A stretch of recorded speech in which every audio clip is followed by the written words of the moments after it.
Hi hello నమస్తే welcome back to my channel friends. Morning ఇంటి పనంతా రెడీ చేసుకుని ఇంకా మార్నింగే బాబుకి 7కి అలా క్యారియర్ కట్టి పంపించేసి ఇక బట్టలు అంతా పని పూర్తి చేసుకునేటప్పుడు 10:30 అలా అయిపోయింది. ఇంకా పాపకి మళ్ళీ లంచ్ బాక్స్ ప్రిపేర్ చేసి పంపించాలి. ఇదివరకు నేను మార్నింగే లంచ్ బాక్స్ ప్రిపేర్ చేసి పంపించేసేదాన్ని, కానీ నాకు ఎందుకో తినేటప్పటికి అది చల్లగా అయిపోతుందేమో, అందుకే పాప సరిగ్గా తినడం లేదేమో అనిపించి ఇక అప్పటికప్పుడు వేడిగా రెడీ చేసి అయితే పంపిస్తున్నాను. ఇంకా అందుకని పాప కోసం అని చెప్పి అయితే ఇంకా దొండకాయ ఫ్రై చేస్తున్నాను. ఇంకొకటి బావకేమో రేషన్ బియ్యము రైస్ అలవాటు తినడము, పాపకి అదే రైస్ పెడుతుంటే ఏమిటో ఈ మధ్యన స్టమక్ పెయిన్ అంటుంది, అలాగే ఎక్కువగా కఫం పట్టి దగ్గు కూడా వచ్చేస్తుంది. ఇంకా రేషన్ బియ్యం అంటే కొంచెం 1010 బియ్యం అవి ఉంటాయి కదా, కొంచెం జిగురు జిగురు ఉండడం వల్ల దేనివల్ల తెలియదు కానీ దగ్గు బాగా వస్తుంది. ఇంకా అలా ఎందుకులే అని చెప్పి అయితే బయట అయితే బియ్యం కొన్నాం. సో అందుకని ఇంకా 2 సార్లు వంట చేయవలసి వస్తుంది, పాపకి వేరేగా బాబుకి వేరేగా అన్నమాట. సర్లే ఎలాగో ఇంటికాడే ఉంటున్నాం కదా, మనకు కూడా కొంచెం పని చేసుకుంటున్నట్టు ఉంటుంది అని చెప్పేది ఇంకా పాప కోసం అయితే మళ్ళీ 10:30కి అట్లాగా మళ్ళీ వంట రెడీ చేసి అయితే క్యారియర్ పంపిస్తున్నమాట. డైలీని నెలలు గడుస్తున్న కొలది నీరసం ఎక్కువైపోతుందన్నమాట. అంతలోకి ఈ ఎండలు కూడా బాగా ఎక్కువ ఉన్నాయి కదా, ఈ ఎండకి ఏంటో చాలా నీరసంగా అనిపించింది ఈరోజు. కానీ తప్పదు కదా, పాపకి కూడా బాక్స్ పంపించాలి, టైం అయిపోతుందని త్వరగా అయితే ఇంటి పని అంతా పూర్తి చేసుకుని ఇంకా పాపకి అయితే లంచ్ ప్రిపేర్ చేసి పంపించేసినాను. ఇంకా బ్యాక్ పెయిన్ కూడా స్టార్ట్ అయింది.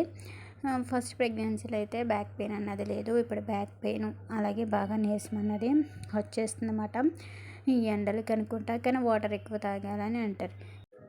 ఒక్కొక్క రోజు మొత్తం వాటర్ ఎక్కువ తాగేవాళ్ళని డిసైడ్ అయితే తాగేస్తాం. ఒక్కొక్క రోజు అయితే అబ్బా ఎవరు తాగుతారు, ఎవరు వస్తే మన బయటికి తిరుగుతారు అని అయితే ఇంకొక రోజు అయితే బద్దకిచ్చేస్తున్నమాట. సో దీనివల్ల కానీ చాలా నీరసం అన్నది అనిపిస్తుంది.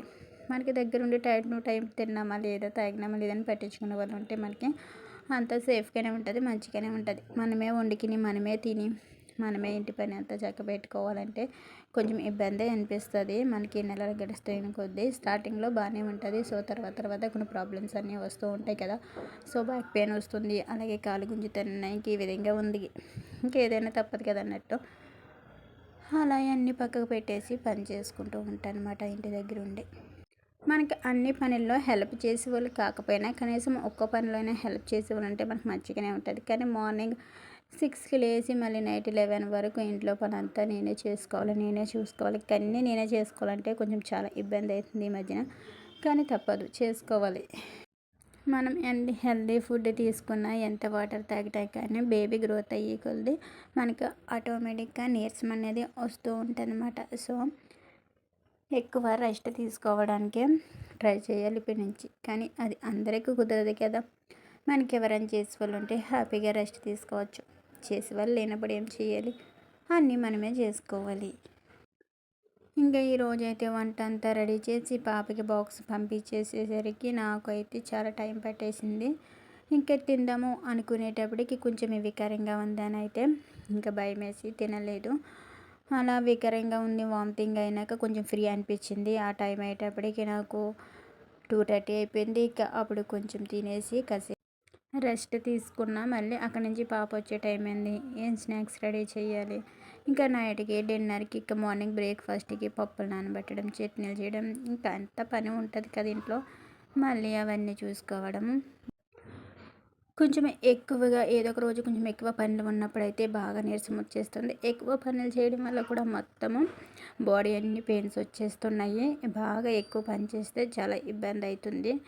సర్లేని రోజు కొంచెం పనులు చేసుకుందామంటే అవి రోజువారీ పనులు వాయిదా వేయడానికి ఉండవు కదా. సో చాలా అంటే బాడీ పెయిన్స్ ఉంటున్నాయి, అలాగే బాగా బ్యాక్ పెయిన్ కూడా స్టార్ట్ అయిపోయింది. అసలే బ్యాక్ పెయిన్ అన్నది ఎందుకు వస్తుంది ఏంటి అంటే మనకి ఎదురు పొట్ట పెరుగుతూ ఉండే కొద్దిగా బరువు అంతా వెనక్కి పడేసరికి మనకి బాగా బ్యాక్ పెయిన్ అన్నది కూడా స్టార్ట్ అయిపోతుంది ఇక ఇప్పటి నుంచి. ఇంకా పాపకి అయితే లంచ్ బాక్స్ కోసం దొండకాయ ఫ్రై చేసినా కదా, పల్లీలు ఎక్కువ వేసాను, పాపకి పల్లీలు అంటే ఇష్టం అని చెప్పి. ఇంకా ఈ వీడియో మీకు నచ్చినట్టయితే నా ఛానల్ సబ్స్క్రైబ్ చేసుకోవడం మర్చిపోకండి, అలాగే మీకు నచ్చితే ఎవరికైనా షేర్ చేయండి. Please subscribe my channel. Thanks for watching friends, please subscribe my channel.